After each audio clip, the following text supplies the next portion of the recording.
మత్తయి సువార్త 27వ అధ్యాయము 46వ వచనం తీయండి ఒకసారి. మత్తయి సువార్త 27వ అధ్యాయము 46వ వచనం అండి.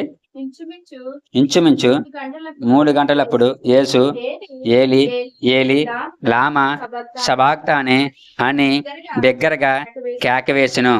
ఆ మాటకు నా దేవా నా దేవా నన్నెందుకు చేయి విడిచితివని అర్థము. ఆమేన్. యేసు ప్రభువా మీకన్న వందనాలు స్వామి. నమస్కారం దేవా. ఈ 40 దినాలు ఏర్పాటు చేసి 6 వారాలు దేవా వరుసగా మాతో మాట్లాడిన దేవా మీకు స్తోత్రం తండ్రి. ఈ 40 రోజులు చివరి వారం కాబట్టి ప్రభా ఈరోజు 35వ రోజు కాబట్టి దేవా ఈరోజు కూడా మాతో మాట్లాడండి స్వామి. ఆనాడు దేవా మీ జీవితంలో ఈ భూలోకంలో దేవా మీరున్న చిట్ట చివరి వారము ఎంతో విలువైనది, ఎంతో అమూల్యమైనది దేవా. ఈ వారమే మీరు ఎంతో బలమైన పని చేశారు దేవా, అన్నీ చక్కబెట్టారు తండ్రి. కాబట్టి దేవా ఈ చివరి వారంలో మేమున్నాము కాబట్టి ఈ చివరి వారంలో దేవా మమ్మల్ని కూడా బలమైన నిలబెట్టండి. మా చేత బలమైన పనులు జరిపించండి స్వామి. ఈ గ్రామంలో ఈ పెట్టలేవరం గ్రామంలో దేవా ఈ వారము మీ పని విస్తారంగా జరిపించుకొని మేము యొక్క మిషన్ పని విస్తారంగా జరిపించుకోమని ఎలాగే దేవా ఈ సమయంలో మాతో మాట్లాడి మమ్మల్ని బలపరిచి రాకడికి సిద్ధపరచమని యేసుక్రీస్తు వారి పరిశుద్ధ నామమున పరమ తండ్రి ఆమేన్. అంతకు మరొకసారి మరి నా తండ్రి. సరే ఈరోజు 4వ మాట అమ్మ. ఎన్నో మాట? 4వ మాట. ఏంటా మాట? ఏలి ఏలి లామా సబాక్తాని అనగా ఇది గ్రీక్ భాష. ఇదేం భాష? గ్రీక్ భాష. దాని అర్థం ఏంటి? నా దేవా నా దేవా నన్నెందుకు చేయి విడిచితివి అని యేసు ప్రభు తన తండ్రికి ప్రార్థన చేస్తున్నాడు. ఎంత తీసుకెళ్ళదు ఏం చేస్తానండి? యేసు ప్రభు అండి తన తండ్రికి ప్రార్థన చేస్తున్నాడు. అర్థమైందండి? కాబట్టి ఈ యొక్క మాటకు అర్థం ఏంటంటేనండి, ఈ మాట యేసు ప్రభు ఎందుకు పలికాడు అనగా మొదటి మాట ఏమో శత్రువులను ప్రేమించాడు, రెండవ మాట ఏమో కుడి పక్క దొంగనే పరలోకరాజు తీసుకెళ్ళాడు, మూడవ మాట ఏమో తన కన్న తల్లిని ఏం చేశాడు? విడిచిపెట్టకుండా నేను చచ్చిపోతున్నాను కదా నా తల్లి ఎవరు చూసుకుంటారో. ఆనాడు యూదుల ప్రకారం జ్యేష్ఠ కుమారుడే చూసుకోవాలండి. మన ఇండియాలో కూడా అండి తలకు ఎవరు పెడతారో? జ్యేష్ఠ కుమారుడే పెడతాడు హిందూ ఆచారం ప్రకారం అండి. కాబట్టి ఆ వాళ్ళ యూదుల ప్రకారము బ్రతుకున్నంతకాలం ఎవరు చూసుకోవాలి? జ్యేష్ఠ కుమారుడు చూసుకోవాలి. కానీ జ్యేష్ఠ కుమారుడు ఏమవుతున్నాడో ఇప్పుడు చనిపోతాడో తిరిగి లేస్తాడో పరలోకం వెళ్ళిపోతాడో ఈ భూలోకంలో ఉన్నాడు. కాబట్టి ఇప్పుడు మరియ గారికి అండి యేసుప్రభు గారు పెళ్లి అవ్వకముందు పుట్టాడు, పరిశుద్ధాత్మ వల్ల పుట్టాడండి. తర్వాత యేసుప్రభు పుట్టిన తర్వాత పెళ్లి చేసుకుందే, పిల్లలకి కన్నాదే, ఇంకా పిల్లలు ఉన్నారండి, కొడుకులు కూతురు ఉన్నారు. కానీ ప్రభువు తను చనిపోయే ముందు తన తల్లి మర్చిపోలేదు. తల్లిని మర్చిపోకుండా తన బాధ్యత ప్రకారము శిష్యుడికి అప్పచెప్పాడు. అమ్మా ఇదిగో నీ కుమారుడు, ఇదిగో నీ తల్లి, నువ్వే చూసుకో అని అప్పచెప్పాడండి. ఇక్కడికి 3 మాటలు అయిపోయినాయి. ఒకటి ఏమో శత్రువుల కోసము, రెండేమో దొంగ కోసము, మూడేమో తన తల్లి కోసం. ఇక 4వది ఎవరి కోసం అంటే తన కోసం అండి. దేవుడికి తండ్రికి ప్రార్థన చేస్తున్నాడు. ఏమని? నా దేవా నా దేవా నన్ను ఎందుకు చెయ్యి విడిచిపెట్టేశావు అంటే యేసుప్రభు పుట్టినప్పటి నుంచి చనిపోయేంత వరకు కూడా ఎవరు తోడుగా ఉన్నారండి? తన ప్రభుకి తండ్రి తోడుగా ఉన్నాడు. ఇక్కడ దేవుడు అనగా త్రిత్వం, త్రియేక దేవుడు అమ్మ అనగా తండ్రి కుమార పరిశుద్ధాత్మ. ముగ్గురు కాదు, ముగ్గురు ఒక్కరే. ఎలాగంటే మనం ఉన్నాం, ప్రాణం ఉంది, ఆత్మ ఉంది, దేహం ఉంది, 3 ఉన్నాయి. 3 కలిపి ఒకటే. అవునా కదా? నాగలక్ష్మి అంటాం, అంతేగాని ఆత్మ ప్రాణం దేహం అంటామా? అనం. 3 ఏంటి? ఒకటే. అలాగే తండ్రి కుమార పరిశుద్ధాత్మ త్రియేక దేవుడు ముగ్గురు అనమాట. ఈ ముగ్గురులో ఒకళ్ళు ఎక్కడికి వచ్చారు? భూలోకానికి వచ్చారు. ముగ్గురు ఒక్కలే, కానీ ముగ్గురుగా విడిపోయారు. ముగ్గురుగా విడిపోయి పనులను బట్టి ముగ్గురుగా విడిపోయండి. తండ్రి పైన ఉన్నాడో భూమి ఎవరు వచ్చారు? కుమారుడు వచ్చాడు. అందుకే తాను బతుకున్నంత కాలం భూలోకంలో ఉన్నప్పుడు అండి తండ్రి చేయి పట్టుకునే యేసుప్రభు జీవించాడు అని అంటాడు. నేను పలుకుతున్న ప్రతి మాట కూడా నేను చెబుతుంది కాదు, నాలో ఉండి తండ్రే మాట్లాడుతున్నాడు అంటారు. అప్పుడు ఫిలిప్ గారు అంటారండి, ప్రభువా మాకు తండ్రిని చూపింతావా అని అడుగుతాడు ఒక చోట.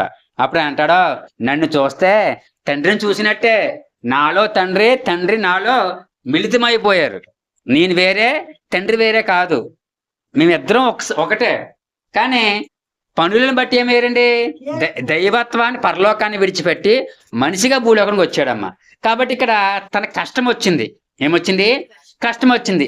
ఎప్పటిదాకా తండ్రి చేపట్టుకున్నాడు, తండ్రి చేపట్టుకున్నాడు. కాబట్టి ప్రభు చాలా ధైర్యంగా ఈ శ్రమలు ఎదుర్కొన్నాడు. కానీ ఒక టైం వచ్చింది. ఏమిటా టైము? తండ్రి కూడా వదిలిపెట్టి టైం వచ్చింది. ఇక్కడ మనకు కష్టం వచ్చింది అనుకో, మనకు కష్టం వచ్చినప్పుడు భూలోకంలో ఎవరు తోడుగా ఉంటారు? మన తోడుగా ఉంటారో కుటుంబం తోడుగా ఉంటారు. కుటుంబం, తండ్రి, తల్లి, సహోదరులు. ఇప్పుడు సహోదరులు పెళ్ళి అయిపోయి వేరే అయిపోయారు అనుకో, ఎవరు సపోర్ట్ ఉంటుంది? తల్లి తండ్రి సపోర్ట్ ఉంటుంది. ఎవరు ఎన్ని అనుకున్నా కానీ తల్లి తండ్రి సపోర్ట్ ఉంటే మనకి ఏముంటుంది? ఒక ఆశ ఉంటుంది, ఒక ధైర్యము, ఒక బలము, ఒక ఆశ ఉంటుంది. సరే ఎవరేమనుకుంటే నాకేంటి, మా అమ్మ మా నాన్న నాకు ఉన్నారు కదా అని ధైర్యం ఉంటుంది. పెళ్ళి అయిపోయిన తర్వాత ఎవరనుకుంటే నాకేంటి, నా భర్త తోడుగా ఉన్నాడు కదా, నా భార్య తోడుగా ఉంది కదా. 10 మంది నిందలేసినా కానీ ఏం పట్టించుకోకే, నేను అన్నాను కదా నీకు అని భర్త భరిస్తాడు అనుకో, ప్రపంచం అంతా ఏమనుకున్నా నాకేంటి, నాకెవరో ముఖ్యం, నా భర్త ముఖ్యం. అవునా కదండి? కాబట్టి ఇక్కడ తండ్రి ముఖ్యం యేసుప్రభు కూడా. అటువంటి టైంలో ఆయన ఏం చేశాడంటే తండ్రి కూడా విడిచిపెట్టేశాడంటండి. ఏం చేశాడు? విడిచిపెట్టేశాడు. ఎందుకు విడిచిపెట్టేశాడు అనగా, యేసుప్రభు చచ్చిపోవాలి, కుమారుడు చనిపోవాలి. చనిపోకపోతే పాప క్షమాపణ దొరకదు. తండ్రి పట్టుకున్నాడు అనుకోండి, ఏమవడు యేసుప్రభు? చావడండి, చావు రాదు. కాబట్టి ఇక్కడ ఏం చేశాడంటే మనుషులందరి కోసము కూడా తండ్రి తనలో ఉన్న కుమారుని వదిలేశాడు. ఏం చేశామా? వదిలేశాడు. కాబట్టి ఇక్కడ మనం ఈ మాట ద్వారా నేర్చుకోవాల్సింది ఏమిటంటే, ఇక్కడ యేసుప్రభు కోసం ఒక మాట ఉంటుందమ్మా. ఏమనంటే, ఒకసారి తీయండి, ఒకసారి యోహాను సువార్త 8వ అధ్యాయము 46వ వచనంలో ప్రభు అంటారో, నా యందు పాపమున్నదని మీలో ఎవడు స్థాపించును అంటాడు. ఇక్కడ చూడండి, టీవీలో కనబడుతుంది చూడండి. నా యందు పాపం ఉన్నదని మీలో ఎవడు స్థాపించును అనగా, ఆనాడు పరిసయ్యులు, సద్దుకాయులు, శాస్త్రులు, యాజకులు ఏమన్నారంటే, రకరకాల మాటలు మాట్లాడుతుంటే ఆయన 10 మందిలో అందరూ నిలబడి నాలో ఒక్క పాపమన్న ఉంటే స్థాపించండి అని అడిగాడు సమాజాన్ని. ఇప్పుడు నేను నిలబడి మా ఊర్లోనే నాలో తప్పు ఉంటే దమ్ముండే ఎవరు చెప్పడరా అనుకో, ఏం చెప్తారు? అందరూ వచ్చి నువ్వు పన్నప్పుడు ఆ తప్పు చేసావు, ఈ తప్పు చేసావు అంటారు. లేదా ఇంట్లో వాళ్ళన్నా సరే తప్పు చెప్తారు. అవునా కదా? కానీ ఇక్కడ యేసు ప్రభు నడిబొడ్డిన, గ్రామంలో నడిబొడ్డిన నిలబడి కొన్ని వేలాది మంది చూస్తూ ఉండగా వాళ్ళ మధ్య పెరిగాడు, వాళ్ళ మధ్య పుట్టాడండి. వాళ్ళ మధ్య పుట్టి పెరిగినప్పుడు ఆయన అడుగుతున్నాడు ఏమని, నాలో తప్పు ఉందని ఎవరైనా స్థాపించగలడా అని చెప్పారు. అప్పుడు ఎవరు కూడా ఏం చేయలేకపోయారు, నీలో తప్పు ఉందని చూపించలేకపోరు. అందుకే ఆయన ఎవరు అప్పుడు? పరిశుద్ధుడు. ఎవరమ్మా? పరిశుద్ధుడు. పాపము లేనివాడు పరిశుద్ధుడు. కాబట్టి పరిశుద్ధుని దేవుడు ఎప్పుడు వదలడం, పరిశుద్ధుని దేవుడు ఎప్పుడు వదలడం. ఇక్కడ యేసుప్రభు ఎవరప్పుడు? పరిశుద్ధుడు. కాబట్టి తండ్రి ఏం చేశాడు? పట్టుకునే ఉన్నాడు. కానీ పట్టుకునే ఉన్నాడండి. మనము కూడా పరిశుద్ధంగా ఉన్నంత కాలము కూడా దేవుడు ఏం చేయడమ్మా? వదలడం. ఏం చేయడు? వదలడం. మనం చెప్పుకున్నాం కదా, సాధు సుందర్ సింగ్ గారి గురించి చెప్తున్నాను కదండి, పరలోక రాజ్యం గురించి చెప్పాం కదా. ఒక రోజు అంటే అండి ఆయన ఇలాగా ప్రార్థన చేసుకుంటూ ఉన్నాడంట. చేసుకుంటే ఒక దర్శనం వస్తుందంట. దర్శనం వస్తుంటే ఒక దేవుని నమ్ముకున్న విశ్వాసం అంటండి రహస్యంగా పాపం చేస్తున్నాడంట. ఎలాగా? రహస్యంగా పాపం చేస్తున్నాడంట. ఈ పాపం చేస్తున్నప్పుడు దేవుడు తన దగ్గరికి వచ్చి అది చూడకుండా వెళ్ళిపోయాడంటండి. అంటే ఏం చేసింది అక్కడ? ఆ దేవుడు నమ్ముకున్న నేను ఎవరు చూడలేదని చెప్పేసి ఒక పాపం చేస్తున్నాను. అది దొంగతనం అవ్వచ్చు, వ్యభిచారం అవ్వచ్చు, ఏదో అవ్వచ్చు, ఇలా తప్పుడు ఆలోచన అవ్వచ్చు, ఏదో ఒకటి ఆలోచన అవ్వచ్చు. ఇది చేస్తున్నప్పుడు ఏం జరుగుద్దంట? దేవుడు మనల్ని వదిలిపెట్టి వెళ్ళిపోతాడంట. ఎందుకంటే ఇప్పుడమ్మా బురద ఉంది, అక్కడ బురద ఉంది, నువ్వు తెల్లని బట్టలు వేసుకున్నావు ఎక్కడికి వెళ్దామని.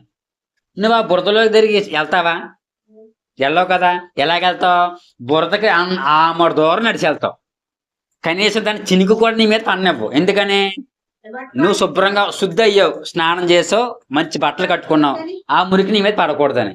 అప్పుడు నువ్వు నీట్నెస్ పరిశుద్ధంగా ఉన్నావు కాబట్టి. దేవుడు ఎవరో? పరిశుద్ధుడు. నేను పరిశుద్ధుని గనక మీరు పరిశుద్ధులే ఉండండి అని ప్రభు చెప్పాడు భూలోకంలో ఉన్నప్పుడు. ఇప్పుడు ఆయన పరిశుద్ధుడుగా, మనం కూడా పరిశుద్ధంగా ఉన్నప్పుడు దేవుడు మనతో స్నేహం చేస్తాడు. ఎప్పుడైతే మనం పాపం చేస్తున్నామో దేవుడు మన చెయ్యి విడిచిపెట్టి వెళ్ళిపోతాడు. అర్థమైందా? కాబట్టి పరిశుద్ధంగా ఉన్నంత కాలం ఆయన మన చెయ్యి విడిచిపెట్టాడు. బాగా గుర్తుపెట్టుకోండి.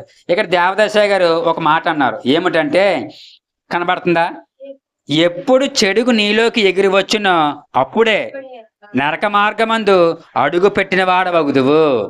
అనగా ఎప్పుడైతే పాపపు తలంపు గాని పాపపు పనులను గాని మన తలంపులోకి వచ్చిన, అంటే మన హృదయంలోకి వచ్చిన, మన క్రియలోకి వచ్చిన, అప్పుడే ఏమవుతాం అంట? మనం నరకానికే అడుగు పెట్టిన వాళ్ళు అయిపోతామంట.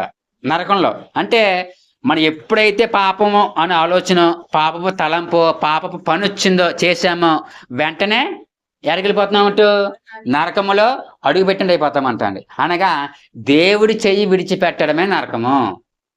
భక్తుడికి దేవుడు వదిలేత్తమే నరకం అండి. నరకం అంటే వేరే ఏం లేదు. దేవుడు లేని చోటే నరకం. అర్థమవుతుందా?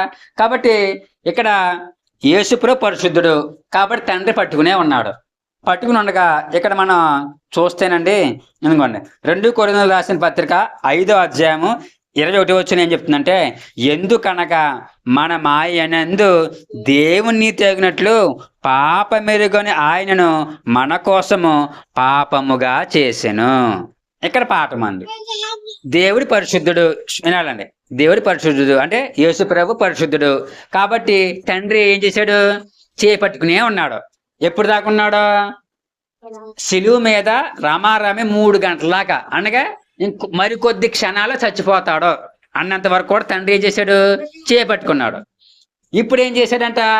మొత్తం లోక పాపములన్నీ తీసుకొచ్చి కుమారుడి మీద పెట్టేశాడు తండ్రి. పెట్టేయగా ఈయన ఏమైపోయాడు? ఇప్పుడు పరిశుద్ధుడే ఏమైపోయాడు? పాప అయిపోయాడు.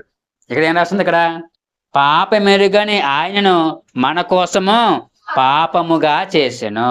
అనగా లోకములో ఉన్న పాపములన్నీ ఎట్టుకొచ్చి యేసు ప్రభు మీద కుమ్మరించేశాడు. ఇప్పుడు ఈయన అయిపోయాడు? యేసు ప్రభు పాప అయిపోయాడు. ఇప్పుడు పాపిని దేవుడు ఏం చేస్తాడు? విడిచిపెడతాడు కదా.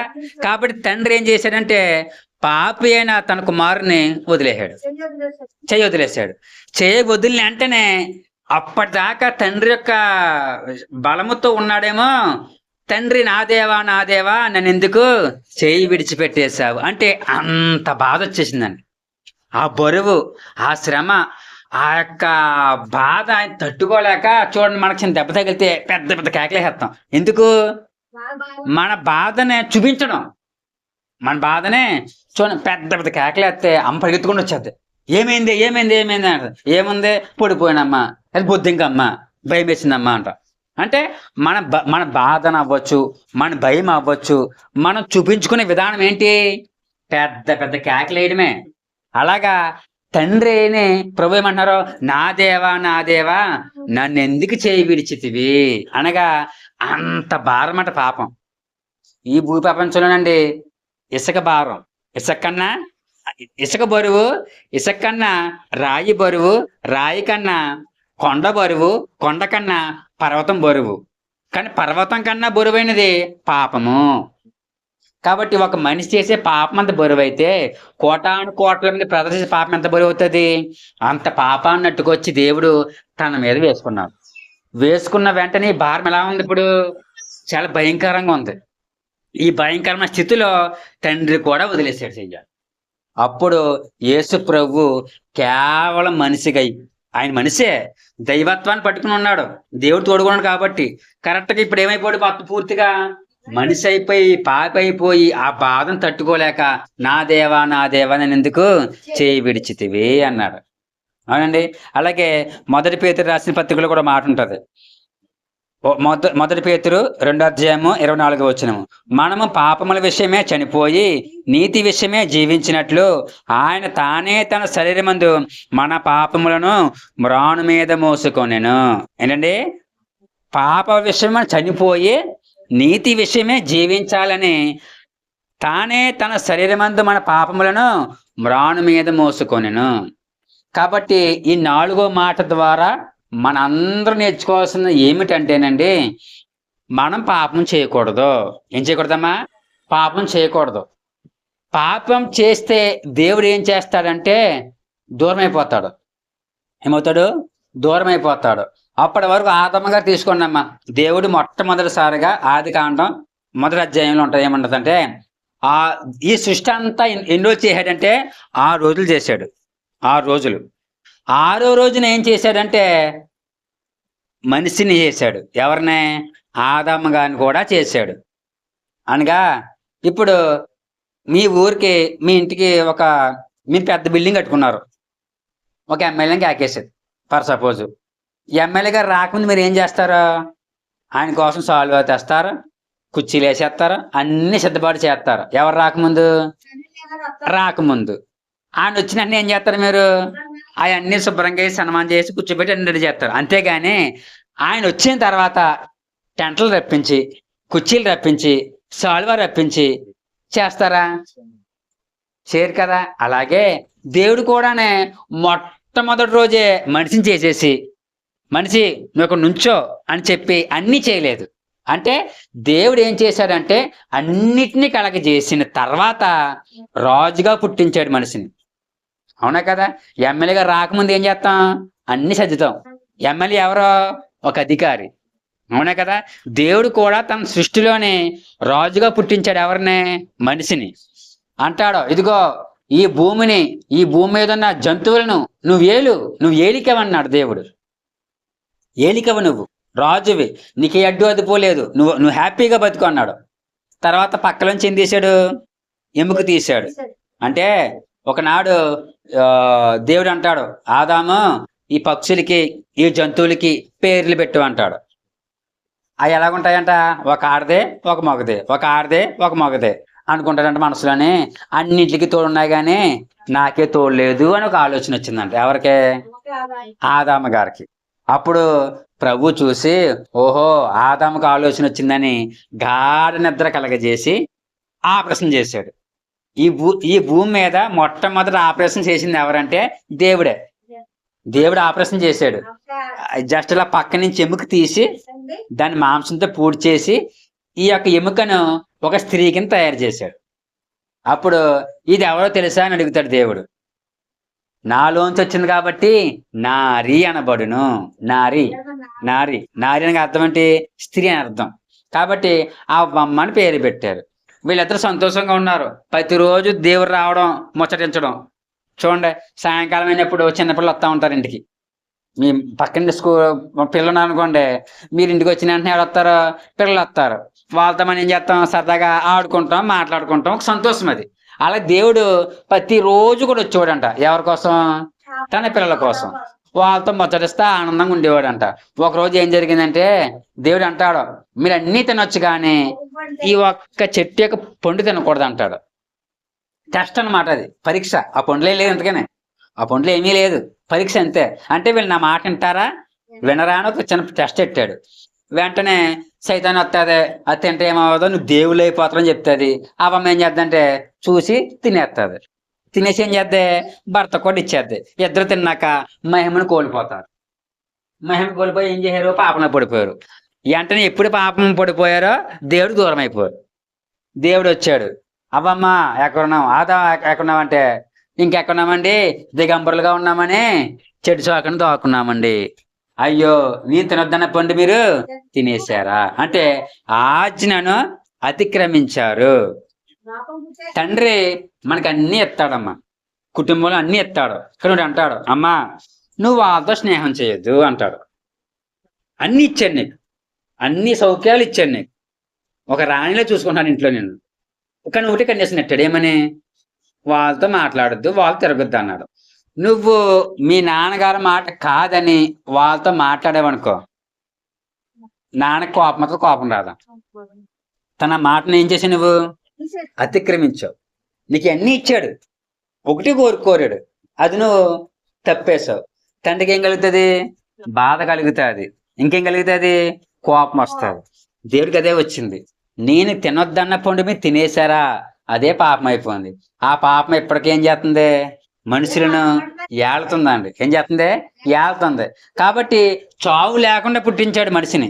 కానీ ఏమొచ్చింది? చివరికే చావు వచ్చేసింది. ఏమొచ్చిందండి? చావు వచ్చింది. కాబట్టి ఆ చావుని తీయడానికి యేసుప్రభువు ఏం చేశాడంటే భూమి మీదకి వచ్చి చనిపోయి తిరిగి లేచాడు. అప్పటిదాకా రాజులు పుట్టారు, పెద్ద పెద్ద గొప్పలు పుట్టారండి. ఎవరు కూడా ఏం జయించలేకపోయారు? చావును జయించలేకపోయారు. నాకు తెలిసిన ఒక స్వామీజీ ఉన్నారండి. ఆయన చాలా పెద్ద ఫేమస్. కొన్ని లక్షల మంది వెళ్తారు ఆయన దగ్గరికి. స్వామీజీ అండి. ఆయన అన్నాడు, నేను చనిపోయిన తర్వాత కొన్ని రోజులు తిరిగి లెగుతాడని చెప్పాడు ఆయన. అన్నాడు. చనిపోయాడు నిజంగానే. చనిపోయాక వాళ్ళ శిష్యులు, వాళ్ళు ఆ స్వామీజీ నమ్ముకున్న భక్తులు కూడా చాలా రోజులు ఆ సమాధి దగ్గర ఉన్నారు. బతుకుతాడేమని చెప్పేసి. బతకలేదని.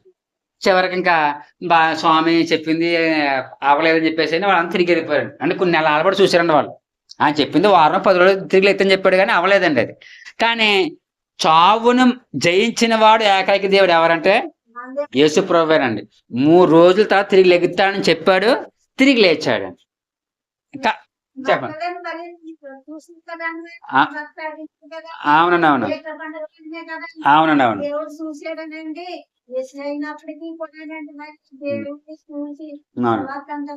అవును, అవును. కాబట్టి అండి ఇక్కడ పాపము చేస్తే ఎంత భక్తునైనా సరే దేవుడు ఏం చేస్తాడు?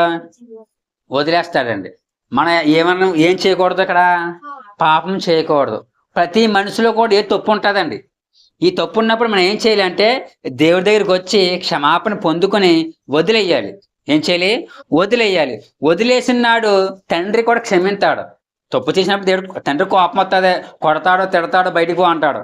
కాసేపటికి తప్పు అయిపోయిందా ఏమనుకోక నాన్న అంటే ఏం చేస్తాడు? తండ్రి చేరదీస్తాడు. ఏం చేస్తాడో? చేరదీస్తాడు. అంటే చెప్పుకున్నాం కదా, మరొక అవకాశం ఇస్తాడు. ఈ అవకాశం ఇచ్చినప్పుడు మనం ఏం చేయకూడదు? మరలానే మా నాన్న కోపం ఎంతసేపు ఉంటుందిలే, అలాగంటాలే అని మరలా తప్పు చేసామనుకోండి, దాని అర్థం ఏంటి? మీ తండ్రిని మీరే లోకువ చేసినట్టు. ఎవరో కాదు, ఎవరు చేసిన లోకువా? మనమే చేసినట్టు. అప్పుడు రెండోసారి తప్పు చేసినప్పుడు తండ్రి ఏం చేస్తాను? ఇంకా వదిలేస్తారు కదా. కాబట్టి పాపం అనేది చాలా భయంకరమైనది. ఈ పాపాన్ని ఎవ్వరు కూడా చేయకూడదు. ఏం చేయకూడదండి? చేయకూడదు. ఈ నిజంగా అండి దేవుడు మనిషికి చాలా శక్తులు ఇచ్చాడండి, చాలా శక్తులు ఇచ్చాడు. కానీ ఈ శక్తులన్నీ ఏం కోలేదు. అందుకే చదువుకుంటాము, దేవుని యొక్క లక్షణాలు చదువుకున్నప్పుడు అండి, దేవా నీ లక్షణములు మనుషులో పెట్టావు, కానీ పాపాలు చేసి ఆ శక్తులను కోల్పోతున్నాడు. మనిషి ఏదంటే జరుగుతుందంటండి. మొట్టమొదటిగా దేవుడు పుట్టించిన మనిషి ఆదాము గారు. ఎలా పుట్టించాడు? తన స్వరూపమందు తన పోలిక చొప్పున పుట్టించాడు. అంటే దేవునికి ఉన్న శక్తులు కూడా ఎవరికి ఉన్నాయి? ఆదాము గారికి ఉన్నాయి. దైవమానవుడు ఆదాము గారు అండి. మనుషులందరూ అలాగే పుట్టాలని దేవుడి కోరిక. కానీ ఎప్పుడైతే పాపం చేశాడో ఏం కలిగింది? శక్తులన్నీ కోల్పోయాడు. మధ్యన కొంతమంది ఏం చేశారంటే శక్తిని పొందుకున్నారు. ఎలీషా గారు కానీ, ఏలియా గారు కానీ, దావీదు గారు కానీ, శిష్యులు కానీ, వీళ్ళందరూ ఏం చేశారు? దేవుని శక్తిని పొందుకుని అద్భుత పనులన్నీ చేసేసారండి. చనిపోతే తిరిగి లేపారు. మనం చెప్పుకున్నాం కదండి, యేసుప్రభు గారు శిష్యులు పేతురు గారు నడుచుకుంటూ వెళితే ఆయన నీడ పాడితే బాగైపోయారంట చాలా మంది. పౌలు గారు కర్చీఫ్ వాడతాం కదా మనం, వాడే కర్చీఫ్ తగిలితే కొన్ని రోగులు బాగైపోయారంట. అంత శక్తి వచ్చేసిందంటే ఎవరికే? పౌలు శిష్యులకి అండి. మనుషులకి ఎలా జరిగింది అంతానే? వాళ్ళ పాపాన్ని విడిచిపెట్టేసి దేవునికి దగ్గరగా జీవించడం వల్ల. కాబట్టి మనము కూడా దేవుడికి ఇష్టమైన అన్ని పక్కకి పెట్టేసి దేవునికి ఇష్టకరంగా జీవించి ప్రార్థన చేసుకుంటే మనకు కూడా శక్తులు వస్తాయన్న. ఎలాగంటే జరగబోతే మనం చెప్పగలం. మనం ప్రార్థన చేస్తే కొన్ని ఆగుతాయి. ఇప్పుడు మనకి ఇష్టమైనవన్నీ వదిలేసి మన జాగ్రత్తగా దేవునికి బాగా ప్రార్థన చేస్తున్నాం అనుకో, అప్పుడు మీకు ఒక ఇంట్లో ఒక అనారోగ్యం రావచ్చు. మీ అమ్మగారికో, మీ నాన్నగారికో, మీ తమ్ముడికో, మీ చెల్లికో ఎవరికొక రావచ్చు. లేకపోతే మీ పక్కింటోళ్ళకి రావచ్చు. అప్పుడు నువ్వు మోకరించి ప్రార్థన చేసిన వెంటనే ఏమవుతుందో తెలుసా? వాళ్ళు తగ్గిపోద్ది. ఒకరోజు బాగా ప్రార్థన ఎక్కువ చేసేవాళ్ళు. మా యవనస్తులందరూను. కరెక్ట్‌గా 4 గంటలు, 5 గంటలు మోకాలు తిక్కని ప్రార్థన చేసేవాళ్ళు. గంట సేపు యేసు రక్తం అని చెప్తా ఉండేవాళ్ళు మనం. ఇప్పుడు ఎంతసేపు చెప్తున్నాం? ఒక నిమిషం కూడా చెప్పట్లేదు. టైం కుదరట్లేదని. అప్పుడు గంట సేపు చెప్పేవాళ్ళు. యేసు రక్తం చెప్తే ఉండాలి. పైగా మోకాలు తెక్కకూడదు, కళ్ళు తెరవకూడదు. మా పాస్టర్ గారు చూడు ఎగ్జామ్‌కి టీచర్ తిరగదు పక్కన. అలాగా ఒక బెత్తమిచ్చి తిరుగుతా ఉండేవారు. ఎవరైనా కళ్ళు తెరిస్తే టప్‌మని తగిలేది. అంటే అంత క్రమశిక్షణగా యేసు రక్తం చెప్పాలి. చెప్పినప్పటికి దేవుడికి ఏ వరం ఇచ్చాడంటే మనం ప్రార్థన చేస్తే ఏదైనా జరిగిపోతూ ఉండేది. ఒకరోజు నాకు తెలిసిన ఒక అబ్బాయి ఫోన్ చేసిన పాస్టర్ గారు, మేము ప్రార్థనలో ఉన్నాము. పాస్టర్ గారు అండి 2 రోజుల నుంచి వెళ్ళట్లేదండి. ఏం వెళ్తలేదు? నిరుడు వెళ్తలేదంట. చాలా ప్రమాదం అది. డాక్టర్లు ఏమో నిరుడు వెళ్తలేదు, ఆపరేషన్ చేయాలన్నారంట. ఆపరేషన్ చేయాలంటే మేము కూలి పని చేసి బతికేటోళ్ళమండి. అప్పుడు ఆరోగ్యశ్రీ కూడా లేదు. అవి డబ్బులు అయిపోతాయండి బాబు, మాకు అర్థం కావట్లేదంటే అప్పుడు మేము అందరం ప్రార్థన చేసామండి. అప్పుడు దేవుడు వెంటనే దర్శనం చూపించాడు నాకు. ఏమనంటే ఆ అబ్బాయి ఆ బాబుతో నాకు ఫోన్ చేశాడు, పెట్టేశాడు. నాకన్నా దర్శనంలో ఒక ఫోన్ కనబడుతుంది. మళ్ళీ ఆ అబ్బాయి ఫోన్ చేసి అయ్యగారండి ఇప్పుడే నువ్వు వెళ్ళిపోయిందని ఫోన్ చేసి నాకు దర్శనం వచ్చింది. వెంటనే కరెక్ట్‌గా ప్రభా అయితే నువ్వు చేసేస్తున్నావు ప్రభా, థ్యాంక్ యూ స్తుతి అని చెప్తున్నాడు కండి. టక్కన ఇంకేందా భాస్కర్ ఫోన్. అలా అంటే చెప్పు జాయిన్ పోలే అన్నారు. అంటే ఏం లేదండి ఇప్పుడే అంటే నువ్వు వెళ్ళిపోయిందండి. అంటే ఏం జరిగింది అక్కడ? అద్భుతం జరిగింది. ఎలా జరిగింది ఇది? దేవుడికి మన ఇష్టంగా ఉండి ప్రార్థన ఎక్కువ చేసుకుంటే ఏదైనా జరుగుతుంది. జరగబోయేది కూడా దేవుడు చూపించారు. మా పెద్దమ్మ గారు ఉన్నారండి, హెల్త్ బాగోలేదు. మేము అందరూ ప్రార్థన చేసేస్తున్నాం. 40 నెలలు వచ్చినాయి కరెక్ట్‌గా ఎటువంటి ప్రార్థన చేస్తుంటే మాకు ఆశ ప్రభు బతికించుకు ప్రార్థన చేస్తుంటే నాకు దర్శనం వచ్చిందండి. మొత్తం మా ఇంట్లో వాళ్ళు, మా చర్చి వాళ్ళు అందరూనే కొవ్వొత్తులు అట్టుకుని పరిగెత్తుకుంటూ వెళ్ళిపోతుంది. వెళ్తుంటే మా పెద్దమ్మ కూడా పరిగెత్తుకుంటూ వస్తున్నారు కొవ్వొత్తిచ్చుకుని. కరెక్ట్‌గా ఆవిడ ఆగిపోయింది. ఇలాగా మేమేం చేసాం? ముందుకెళ్ళిపోయాం.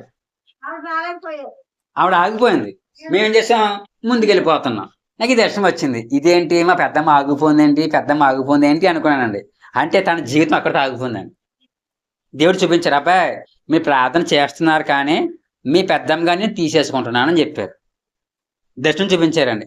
అది చూపించిన నైట్ చూపించారు. పొద్దున్నే మా పెద్దమ్మ గారు ఎవరంటే చనిపోయారండి. చనిపోయినప్పుడు సమాధి చేస్తారు కదా, సమాధి చేసిన ప్రార్థన చేసినప్పుడు అండి నేను చూశాను దర్శనంలో 2 దేవదూతలు వచ్చి అలా పట్టుని తీసుకెళ్ళిపోయింది మా పెద్దమ్మనండి.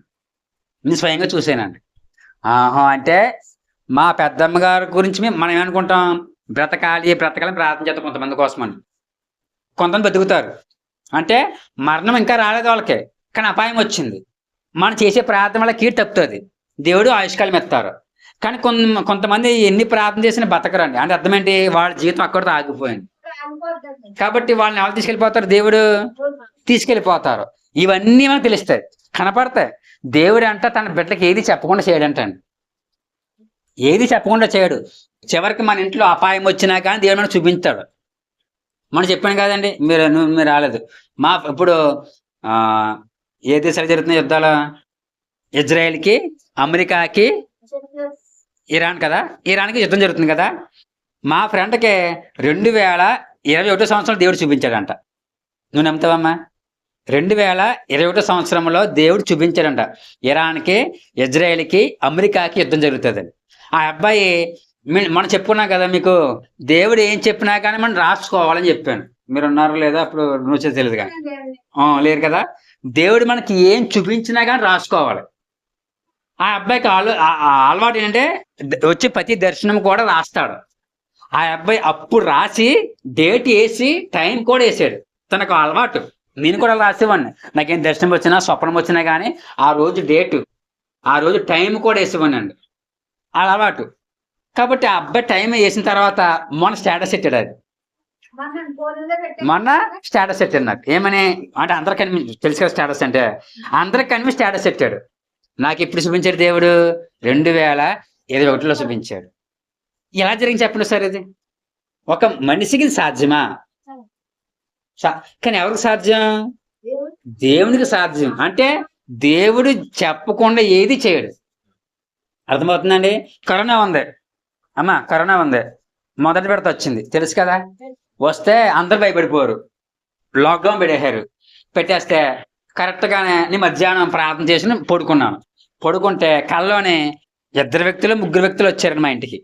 వచ్చి డోర్ కొట్టారు. నేను తీస్తే కాగితాలు ఇచ్చారు. ఆ కాగితాల మీద మా ఇంట్లో అందరి పేర్లు ఉన్నాయి. ఈ కాగితం మీద పేరున్నవారు కరోనా రాదో, ప్లస్ ఇంకో 2 విడతలు కూడా ఉన్నాయి జాగ్రత్త అని చెప్పారు. అప్పటికి ఎవరికి తెలియదు ఏమని 2వ విడత 3వ విడత కూడా ఉంటుంది అని ఎవరికి తెలియదు. అసలు ఆలోచన లేదు మొట్టమొదటి విడతలు, అవునా కదమ్మా?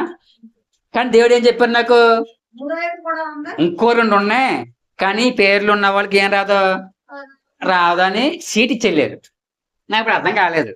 ఓహో, అయితే దేవుడు కృపను బట్టి మాకు ఎవరికి రాదేమనుకున్నామో రాలేదు. కానీ 2వ విడత వచ్చింది, మాకు రాలేదు. 3వ విడత వచ్చేసిందండి. అప్పుడు నాకు దర్శనం అర్థమైంది. ఓహో, దేవుడు ముందే చెప్పేశాడు అనమాట. ఇది ఒకటే కాదు, 2వ విడత 3వ విడత భయంకరంగా ఉంటాయి. మొదటి విడత ఏం చేయలేదు, కానీ 2వ విడత మనుషులు తీసుకెళ్ళిపోయిందండి. మళ్ళీ 3వ విడత కొంచెం డౌన్గా ఉంది, కానీ 2వ విడత చాలా భయంకరంగా ఉందండి. దేవుడు ముందే చూపించేశారు నాకు. అంటే దేవుడికి దగ్గరగా ఉంటే జరగబోయి చూపించారు దేవుడు అండి. ప్రమాదాలు జరుగుతాయి. అంతెందుకండి, ఈ అమ్మాయిని నేను పెళ్లి చేసుకున్నాను కదా, పెళ్లి చూపులకి వెళ్ళాలి.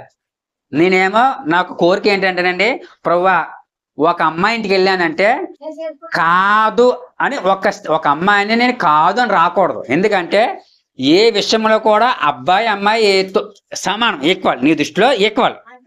ఒక అమ్మాయి ఇంటికి వెళ్ళి నువ్వు నాకు నచ్చలేదు అని నేను వచ్చానంటే నా పాపం అయిపోద్ది. కాబట్టి నేను వెళ్ళి మొదటి పెళ్లి చూపులు ఏమవ్వాలి, ఓకే అయిపోవాలి. కానీ నా భయం ఏంటంటే ఎలాంటి వాళ్ళు వస్తారో తెలియదు. ఒక పక్క ఏమో ఇది ఉంది, నాకు తెలియదు. అప్పుడు అండి ప్రార్థన చేసుకుని పడుకుంటే దేవుడు కళ చూపించాడు. ఎలాగంటే ఒక ఇల్లు ఉంది, ఇల్లు పైన డాబా పైన ఏముందంటే ఒక పొద ఉంది. ఆ పొదలోనండి కాయలు ఉన్నాయి. మా పాస్టర్ గారు అంటున్నారు, కిషోర్ నువ్వు కొయ్యి అన్నారు. నాకు ఏ కాయకులు తెలియట్లేదు. అప్పుడు ఒక అమ్మాయి వచ్చింది, ఫేస్ కనిపించలేదు కానీ అమ్మాయి వచ్చింది. అమ్మాయి కాయ కోసి ఇది ఇచ్చిందండి. ఇస్తే ఏ కాయ కోసి ఎవరికి తెలిసింది, ఈ అమ్మాయి తెలిసింది, నాకు తెలియలేదు. అంటే నువ్వు కంగారు పడుకో, జ్ఞానం గల అమ్మాయిని ఇస్తున్నాను దేవుడు చూపించాడు. నువ్వు వెళ్ళబోయే అమ్మాయి ఆ అమ్మాయిని దేవుడు చూపించాడండి, నాకు చూపించాడు. అప్పుడు నాకు బలం వచ్చింది. అమ్మాయ అంటే దేవుడి చిత్తం ఉంది ఈ సంబంధం మీద అని ఒక స్థిరత్వం నాకు వచ్చింది. మా అమ్మకి దేవుడు చూపించాడంట. మా అమ్మగారండి నేను పెళ్లి చూపుడికి వెళ్తున్నప్పుడు చీర కూడా పట్టుకొచ్చేసింది మా అమ్మ. నాకు తెలియదు, మా ఇంట్లో ఎవరికి తెలియదు. కానీ దేవుడు చూపించారంట.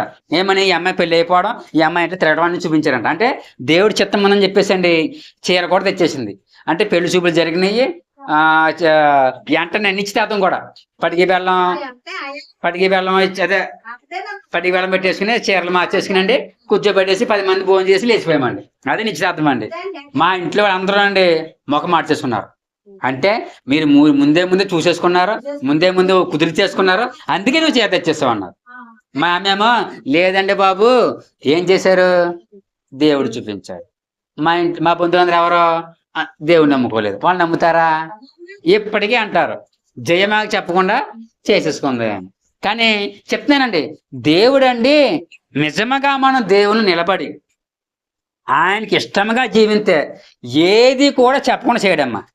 నువ్వు నమ్మినా నమ్మకపోయినా సరే నిజముగా నేను ఈ అమ్మాయిని చేసుకున్న కారణం ఎవరనుకున్నారో దేవుడే. మా అమ్మ కూడా దేవుడు చూపించారు అమ్మ. అలాగా నాకు తెలిసిన ఒక వ్యక్తికి నాకు బాగా పరిచయం, కొంచెం అభిమానం ఎక్కువ. ఆ మనిషికి ఏ ఊరి నుంచి సంబంధం వస్తుందో కూడా దేవుడు చూపించేశారు.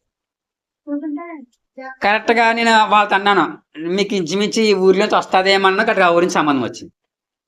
ఎలా జరుగుతుంది అంటే మన గొప్పవాళ్ళమని కాదు, మనం నమ్ముకుని దేవుడు గొప్పవాడు. కాబట్టి దేవుడు ఏది చెప్పకుండా చేయడండి. కానీ మనం ఏం చేస్తున్నామంటే నమ్మట్లేదు. ప్లస్ మనం దూరం వెళ్ళిపోతున్నాం. ఆయన ఎప్పుడు దగ్గరగా ఉందనుకుంటున్నాడు. మనమే లేనిపోని పాపాలన్నీ చేసి ఆయన చేయని ఏం చేస్తున్నాం, మనం దూరం చేసుకుంటున్నాం.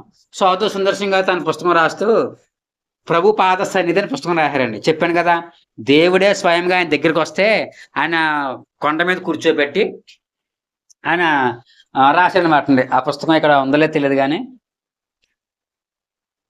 తీసుకొచ్చానండి. ప్రభుపాద సన్నిధి.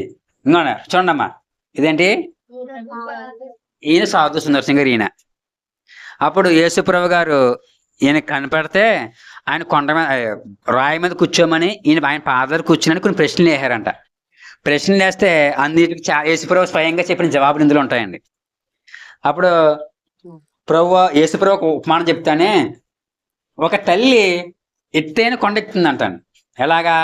తన బిడ్డను సంఖ్యను ఎత్తుకుని ఎత్తైన పర్వతం ఎక్కుతూ ఉండగా ఈ సంఖ్యలో ఉన్న బిడ్డ అంట పక్కనే ఉన్న పువ్వును చూసి ఇష్టపడి దూకిహాడంటండి ఒడ్లో నుంచి. ఏం చూసి? పువ్వును చూచి ఆ పువ్వు కావాలని ఈ బిడ్డ ఉరికేహాడంటండి. ఉరికేసిన వెంటనే ఆ పర్వతం ఆవిడ కొండెక్కుతుంది కదా, అలాగా ఉరికిన వెంటనే దొల్లుకుంటూ వెళ్ళిపోయి పెద్ద రాయి తగిలేసిందంట తలకి, చచ్చిపోయాడంట. ఇక్కడ తల్లి ఒడిలో ఉండగా అతనికి ఆ బిడ్డకి ఏముంది? క్షేమం ఉంది. కానీ ఏం చూశాడు? పువ్వును చూసి, పువ్వులేమీ లేదు కానీ తిన్నలో పుట్టిన ఆలోచన వల్ల ఏమి చేశాడు? దూకేశాడు. అలాగే ఈనాడు ప్రభు చెబుతారండి సాధు సుందర్ సింగ్ గారితోని, మనుషులు నా ఒడిలో నుంచి లోక ఆశలను చూసి దూకేస్తున్నారు. లోకంలో ఏముంది? ప్రభు అంటారు శరీరాశ, నేత్రాశ, జీవపడంబం. మనిషి చేస్తున్న ప్రతి పాపములో కూడా ఈ మూడే ఉంటాయమ్మా. శరీరాశ, శరీరాన్ని సంతోష పెట్టుకోవాలి. వ్యభిచారం అవ్వచ్చు, ఫ్యాషన్ అవ్వచ్చు, స్టైల్ అవ్వచ్చు, మేకప్లు అవ్వచ్చు, ఏదైనా తీసుకోండి శరీరాశ ఉంటుంది. నేత్రాశ, ఈరోజు నేత్రాశ ఎక్కువ అయిపోయింది కదా. చూపుతోనే పాపం. అమ్మాయిని చూస్తాం చెడుగా మాట్లాడడం, అబ్బాయిని చూస్తాం చెడుగా మాట్లాడడం. తిండి విషయంలో కూడా చూసిన వెంటనే అది ఎలా కనబడుతుంది? నూడిల్స్ కానీ, ఫ్రైడ్ రైస్ కానీ, బిర్యానీ కానీ నీట్గా కనబడుతుంది. అటుకొచ్చి తినేస్తాం. ఏమవుతుంది? గ్యాస్ నొప్పి వస్తుంది. అవునా? చూపులు నాకు మీద చూపులు అండి. జీవపడమ ఎక్కువైపోయింది నాడు. ఏమన్నామా అన్న అర్థం ఏంటే? గొప్పతనం కావాలి. జీవపడమము అనగా గొప్పతనం కావాలి. ఈనాడు ఒకప్పుడు అండి ఈ సెల్ ఫోన్ లేనంత కాలం సుఖంగా ఉంది ప్రాణం. ఎప్పుడైతే సెల్ ఫోన్ వచ్చి ఇందులో యూట్యూబ్, అదే టిక్ టాక్, ఇన్స్టాగ్రామ్ వచ్చిందోనండి, ప్రతి వ్యక్తికి కూడా ఏం కలిగిందంటే మమ్మల్ని మెచ్చుకోవాలి. ఏం మెచ్చుకోవాలి? మమ్మల్ని మెచ్చుకోవాలని కోరిక కలిగింది. అందుకే ఏం పెడుతున్నారు? స్టేటస్లు పెట్టేస్తున్నారండి. ప్రతిదీ స్టేటస్ పెడుతున్నారు అండి. డ్యాన్సులు వేస్తున్నారు, ప్రజల్లో పెడుతున్నారు. వాళ్ళు ఏం కడుతున్నారు? లైక్లు, అంటే ఫాలోవర్స్ పెరుగుతున్నారు. అంటే ఈ లైక్లు పెరిగే కొలిది ఏం పెరుగుతుంది? వాళ్ళకి ఫాలోయింగ్ పెరుగుతుంది. అనగా జీవపడంబం అంటే గొప్పతనం పెరుగుతుంది. నాకింతమంది ఫాలోవర్స్ ఉన్నారు, నాకింతమంది వీళ్ళు ఉన్నారు, నాకు ఇంతమంది సబ్స్క్రైబ్స్ ఉన్నారు, నాకు లైక్లు వస్తున్నాయి, ఇన్ని షేర్లు వస్తున్నాయి, ఇన్ని కామెంట్లు వస్తున్నాయి, యూట్యూబ్ నాకు ఇంత డబ్బు వస్తుంది అంటున్నారు. దీనికి కారణం ఏంటి? జీవపడంబము. ఒకప్పుడు ఏమన్నా చెప్పండి, ఈనాడు ఇంట్లో ఆడవాళ్ళు ఎక్కడ ఉంటున్నారు? ఇప్పుడు ఫోన్లో ఉంటున్నారు. ఇప్పుడు మరీ దరిద్రం ఏంటంటే ఇన్స్టాగ్రామ్లో ఉంటండి సబ్స్క్రిప్షన్ ఇస్తున్నారంట. అంటే నెలకి 100 రూపాయలు 200 కట్టాలంటండి. అమ్మాయిలు పెట్టుకుంటున్నారు. ఏంటి మన సెల్ ఫోన్లో వచ్చిందండి, ప్రైవేట్ ఫోటోలు చూపిస్తున్నారంట వాళ్ళకి. ప్రైవేట్ ఫోటోలు అంటే వాళ్ళ చిన్న చిన్న బట్టలు వేసుకుని చూపించి ఉంటారు చూసావా, ప్రైవేట్ ఫొటోస్ ఉంటాయి కదా, అవన్నీ చూడాలి అంటే వాళ్ళకి ఏం కట్టాలి? నెలకి 100 రూపాయలు 200 మొదలు కట్టాలంట. వాళ్ళు డబ్బు సంపాదించుకున్నాక ఉపయోగించుకుంటున్నారండి. చూడండి, అంటే ఈ నాయుడు ప్రపంచంలో అంత ఏముంది? శరీరాశ, నేత్రాశ, జీవపడంబం. ప్రభు అంటారండి, నా ఒడిలో నుంచి పువ్వు చూసాడు అబ్బాయి బాబు. బిడ్డలు ఏం చేస్తున్నారు? ప్రజలు లోక ఆశలను చూసి ఏం చేస్తున్నారు? నాడు నా ఒడిలో నుంచి దూకేస్తున్నారు. దూకిన వెంటనే పాపం ఏం చేస్తున్న వాళ్ళని చంపేస్తుంది. పాపం ఏం చేస్తుంది? చంపేస్తుంది. తాగుడైనా, వ్యభిచారమైనా, ఏదైనా ఈయన ఆడు చూడండి, మన సర్వేలు తేలింది ఎయిడ్స్ ఎక్కువైపోతుందండి ఇప్పుడు. హెచ్ఐవి మళ్ళీ ఎవరికి? చదువు ఒకప్పుడే వచ్చింది ఎయిడ్స్. ఎలా వచ్చింది? చదువు లేక, జ్ఞానం లేక తప్పుడు చేసుకుంటూ వెళ్ళిపోయారు, పాపం చేసుకుంటూ వెళ్ళిపోయారు కదా. ఏమొచ్చింది? ఎయిడ్స్ వచ్చిందండి. మళ్ళా ఒక అవగాహన కల్పించారు, జాగ్రత్తగా ఉండండి, ఎయిడ్స్కి మందు లేదు, నివారణ ఒకటే మార్గం. మీరు చదువుకున్నప్పుడు అండి స్కూల్లోని సంవత్సరం ఒకసారి ప్లకార్డులు పట్టుకుని తిరుగుతూ ఉండేవాళ్ళు రోడ్డు అంటాను. ఎందుకు? ఎయిడ్స్కి మందు లేదు, నివారణ ఒకటే మార్గం అని. ఈనాడు ఎయిడ్స్ ఎక్కువైపోయింది అంట మరలానే. ఎందుకంటే చదువుకుని ఉద్యోగం చేస్తున్నారంట పాపం అని. చూడండి, కాబట్టి లోకమంతా పాపమేమైపోయింది. ప్రభు ఏం చేస్తున్నాడు? పాపులకి దూరం అయిపోతున్నాడండి.